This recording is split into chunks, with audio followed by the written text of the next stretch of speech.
تو پھر مجھے ایک بھائی نے مجھے میسیج کیا کہ کبھی آپ عمرے پہ آئیں گی نا تو ہم آپ کو یہاں ہمیں بتائیے گا، اور میں آپ کو ال البیک شاید کہتے ہیں نا، وہ جو چکن وکن اس ہوتا ہے، وہ میں آپ کو کھلاؤں گا، اور بڑی اسپیشل ہے یہاں کی، انہوں نے مجھے دعوت بھی دی، اور بہت سارے بھائی ہیں میرے وہ کہتے ہیں، لیکن ضرور انشاءاللہ کبھی آنا ہوگا تو ضرور ملاقات ہوگی۔ لیکن میں ان کو بتاؤں کہ میری خالہ کے بیٹے نے بھی مجھے کھلایا تھا، اس لیے وہ بڑی وہاں کی مشہور جی ایک چکن کی وہ کیا ہے شاپ ہے، اور میں نے بھی کھائی ہے جب میں خاص کر مکہ میں تو ہم نے نہیں کھائی، لیکن مدینہ میں یہ تھا کہ وہ ایک شاپنگ مال تھا، مجھے نہیں پتا اس کا نام کیا ہے، بس ہمارے راستے میں آتا تھا، اس کے فرسٹ فلور پہ ایک ان کا تھا، تو میں اکثر وہاں سے لے لیتی تھی، اور لائن اتنی لمبی ہوتی سی، کھڑے ہونا مشکل، بھوک بھی لگی ہوتی تھی، لیکن وہ لائن میں لگنا پڑتا تھا، اور واقعی بڑی مزے کی ہے وہ ڈش۔ میں کہ میں دس دواں اور سارے ناراض نہ ہو جان سعودیہ والے، کہن کہ بھئی یہ خاص چیز دا تے ذکر ہی نہیں کیتا انہوں نے سعودیہ دی، اس لیے میں بتا دوں کہ وہ جو ہے وہ بڑی مشہور ہے، جیسے KFC اور یہ ہے نا اس بیک جو ہے وہاں کی بڑی مشہور جی، وہ چکن دی ڈش ہوندی ہے، کھاؤ اور مزے دے نال تسی اور مزے اڑاؤ۔ تو یہ ہے کہ وہ میں بتا دوں، کیونکہ اس کی مجھے کافی لوگوں نے کہا بھی ہے، اور میں نے ویسے کھائی بھی ہے نا۔ وہ میری خالہ کا بیٹا لے گیا تھا، ہم تو نئے گئے تھے، ہمیں نہیں پتا تھا کہ یہاں پہ کیا ہے، تو اس نے پھر ہمیں کھلایا تھا۔ تو جی بڑی مزے کی ہوتی ہے، سعودیہ والوں بھی خوش کر دئیے، تھوڑے جے خوش ہو جانا بھی۔ تو اس کے بعد جو یہ کھانے کا بھی ہو گیا، اور پھر جو ہے نا اس پہ یہ مسجد نبوی، تو سوری، مسجد نبوی میں ایک لائبریری بھی ہے، پتہ نہیں شاید لوگوں کو پتہ ہو یا نہ ہو، عورتوں کے حصے میں، مردوں کا مجھے نہیں پتہ، عورتوں کے سیکشن میں ایک لائبریری بھی ہے، بہت اس میں کتابیں ہیں، اتنی اسلامک کتابیں ہیں، وہ بڑا سارا کمرہ ہے، ٹیبل شیبل پئی ہے، کرسیاں پئی ہیں، تسی جا کے پڑھو، اور بڑا، میں نے ایک دن جو لیڈیز کھڑی ہوتی ہیں نا گیٹ پہ، تو وہ کافی اندر جا رہی تھیں، تو میں نے ان سے پوچھا کہ یہاں پر کیا ہے، میں نے کہ اتنے لوگ جا رہے ہیں، میں بھی دیکھا ہوئی کی یہ تھے، تو پھر انہوں نے بتایا کہ یہ لائبریری ہے، اگر آپ نے کچھ پڑھنا ہے تو آپ اندر جا سکتی ہیں۔ میں نے کہا اچھا، پھر میں اندر گئی ہوں، اتنی کتابیں، اتنی چیزیں، اتنی اچھی اچھی چیز، مجھے تو نہیں پتا تھا کہ بھی کون سی بک کیا ہے، بہر ایسے میں نے ایک دو دیکھی، کھولی، وہ زیادہ تو عربی میں لکھی ہوئی تھی، لیکن پھر ایک مجھے اردو کی بک مل گئی نا، تو میں نے پھر وہاں بیٹھ کے پڑھی۔ اس بک میں پھر جو میں نے پڑھا، اس میں اور بھی چیزیں تھیں، لیکن اس میں کوئی ایسا تھا کہ نبی پاک صلی اللہ علیہ وسلم جو بیمار ہوئے، آخری ٹائم ان کا آیا، پھر ان کو تکلیف تھی، پیٹ کے ان کا کوئی مرض تھا، تو اس میں مبتلا تھے، تو جو تلخی تھی ان کی، جیسے وہ تکلیف تھی بیماری کی، تو وہ پھر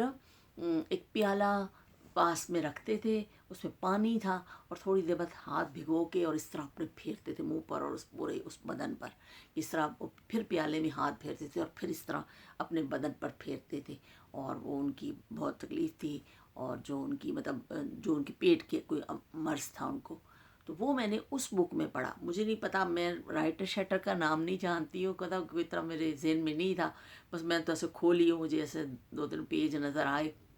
میں نے تھوڑی دیر، آدھا گھنٹہ میرے خیال بیٹھی ہوں گی، میں نے پڑھی، اور مجھے بڑا اچھا لگا، میں نے کہا یہ تو بڑی اچھی ہے کہ میں دوبارہ آؤں گی، لیکن ایک دفعہ پھر میں دوبارہ گئی، لیکن اتنی بکس میں پتہ نہیں چلتا نا، وہ دیکھنے میں بہت ٹائم نکل جاتا ہے، پھر نماز کا ٹائم ہو جاتا تھا۔ لیکن میں بتا دوں، کبھی کوئی آپ لوگوں میں سے جائے تو لیڈیز سیکشن میں تو بہت اچھی ایک لائبریری بھی ہے، اور آپ بیٹھ کے پڑھیں، بڑا اچھا صاف، بظاہر صفائی تو ہے ہی ہے وہاں پہ، لیکن پرسکون ماحول جو ہوتا ہے نا پڑھنے کے لیے، ویسا ماحول ہے، آرام سے آپ اندر بیٹھ کے مطالعہ بھی کر سکتے ہیں جن کو شوق ہو تو۔ اس کے بعد جی یہ بھی ہو گیا، اور دیکھو تم ساریاں میں گلاں دس دتیاں۔ پھر جنت البقیع بہت بڑا قبرستان ہے، روضہ مبارک سے باہر نکلیں تو وہاں بہت بڑا قبرستان ہے، اس میں حضرت فاطمہ کی بھی قبر ہے، اور بھی لوگوں کی ہے، بہت بڑا قبرستان ہے، اس میں آپ اندر تو نہیں جا سکتے ہیں، وہ گرل لگا کے اور دیواریں لگائیں انہوں نے، تو اندر تو داخل نہیں آپ ہو سکتے، لیکن باہر ہی کھڑے ہو کے آپ تمام جیسے نا دعا مانگ لیتے ہیں لوگ، اور دیکھتے ہیں، وہ نظر آتی ہیں قبریں سب، لیکن آپ اندر نہیں اس میں جا سکتے۔ اب ہو سکتا ہے جا سکتے ہوں، لیکن جس زمانے میں ہم گئے تھے اس وقت جو ہے نا نہیں اندر جا سکتے تھے، باہر سے ہی آپ کھڑے ہو کے اور دعا مانگ لیں، تو وہاں بھی ہم پھر دعا مانگتے تھے۔ اور یہ پھر مسجد نبی میں زیادہ ٹائم گزرتا تھا۔ مجھے ایک تھی ایسی صحن میں مجھے ملی ایک میری مطلب پاکستان کی کہ وہ تھیں، سب بات چیت ہونے لگ گئی، تو پھر انہوں نے بھی یہی بتایا، مجھے بھی زیادہ لوگوں نے یہی کہا تھا کہ زیادہ سے زیادہ درود شریف پڑھنا چاہیے، مسجد نبوی میں بیٹھے ہیں تو جتنا ہم درود ان پہ پڑھیں وہ زیادہ اچھا ہے، اور بھی کچھ پڑھیں۔ ایک مجھے اور بھی ملی تھی، انہوں نے مجھے کہا کہ آپ یہاں پر ایک دفعہ بیٹھ کے پوری قل ہو اللہ الصمد والی جو ہے نا وہ آپ پڑھ لیں، اور پوری ایک تسبیح پڑھیں بیٹھ کے، اس کا بہت ثواب ہے۔ تو وہ جیسے جیسے کوئی بتاتا تھا، کچھ ہم خود پڑھتے تھے، کچھ ہمیں بتا دیتے تھے کہ بھئی ایسے پڑھ لیں، یہ کر لیں، تو پھر بندہ جاتا ہے، یہی کچھ کرنے کے لیے تو جاتا ہے نا، تو پھر وہ کوشش کی کہ چلیں ہم بھی وہی کچھ کر لیں۔ تو اس کے بعد پھر جی وہ جتنے دن ہمارے گزرے، اللہ کا شکر ہے ہماری نمازیں بھی پوری ہوئیں، بلکہ کچھ اضافی نمازیں بھی ہمیں مل گئی تھیں، تو وہ بھی پوری ہو گئی ہماری۔ اور پھر جو واپسی کا جو ہے وہ سفر ہمارا جدہ ایئرپورٹ شاید، ہاں وہاں سے ہم نے جانا تھا، تو وہی پھر وہی بسیں بھر کے جی چلو دوڑم دوڑائی کہ جلدی کرو جی فلائٹ نہ چھٹ جائے، وہ بھاگم بھاگ وہ میں کنی دفعہ تھانوں دسا کہ وہ جڑا سامان سی نا وہ میرے واسطے مصیبت بن گیا سی، وہ میں کھچ کھچ کے سامان نو نا بری حالت ہو گئی۔ بہرحال وہ پھر سامان کھجوراں دے بورے اور وہ بکسے شکسے سب پھر ہم پھر دوبارہ بسوں پہ لوڈ ہوا، اور انہوں نے ہمیں جا کے جدہ ایئرپورٹ پہ بٹھا دیا، بھی بہ جاؤ اتنے، ہوں تڑی اوقات ہے اتنے بیٹھ جاؤ۔ اتنا رش تھا کتنی دیر کھڑے رہتے، اتنی تھکاوٹ ہو گئی، اتنی تھکاوٹ ہو گئی، تو وہ تو بھئی اس کیا بھئی ہن اتنے نیچے ہی بیٹھ جاؤ فرش تے، اب مزید جو ہے نا کھڑے ہونے کی ہمت نہیں ہے۔ تو وہ پھر ہم لوگ ہمارے گروپ کے اور بھی تھے،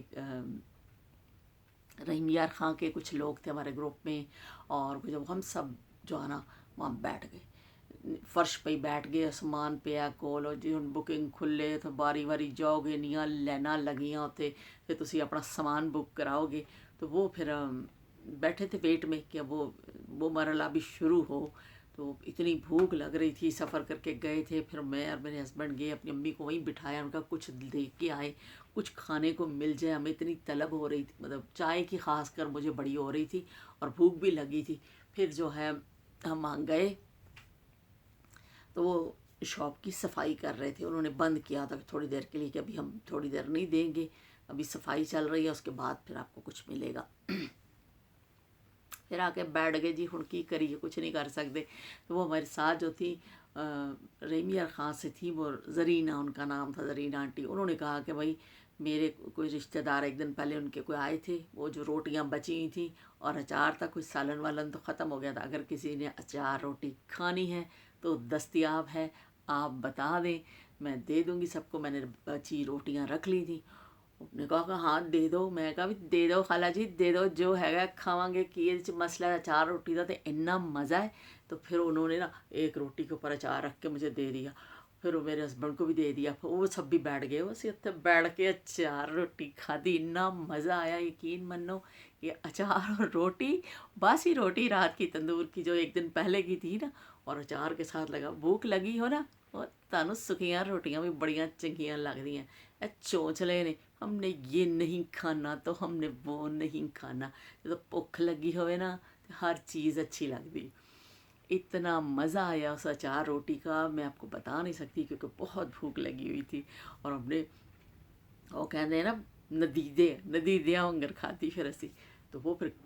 کھا کے پھر جب تک پھر ان کی صفائی ہو گئی تھی، پھر ہم نے چائے بھی پی، او بھائی سکون آ گیا چائے پی کے۔ اس کے بعد پھر وہ مرحلہ شروع ہوا جو بکنگ کا ہے،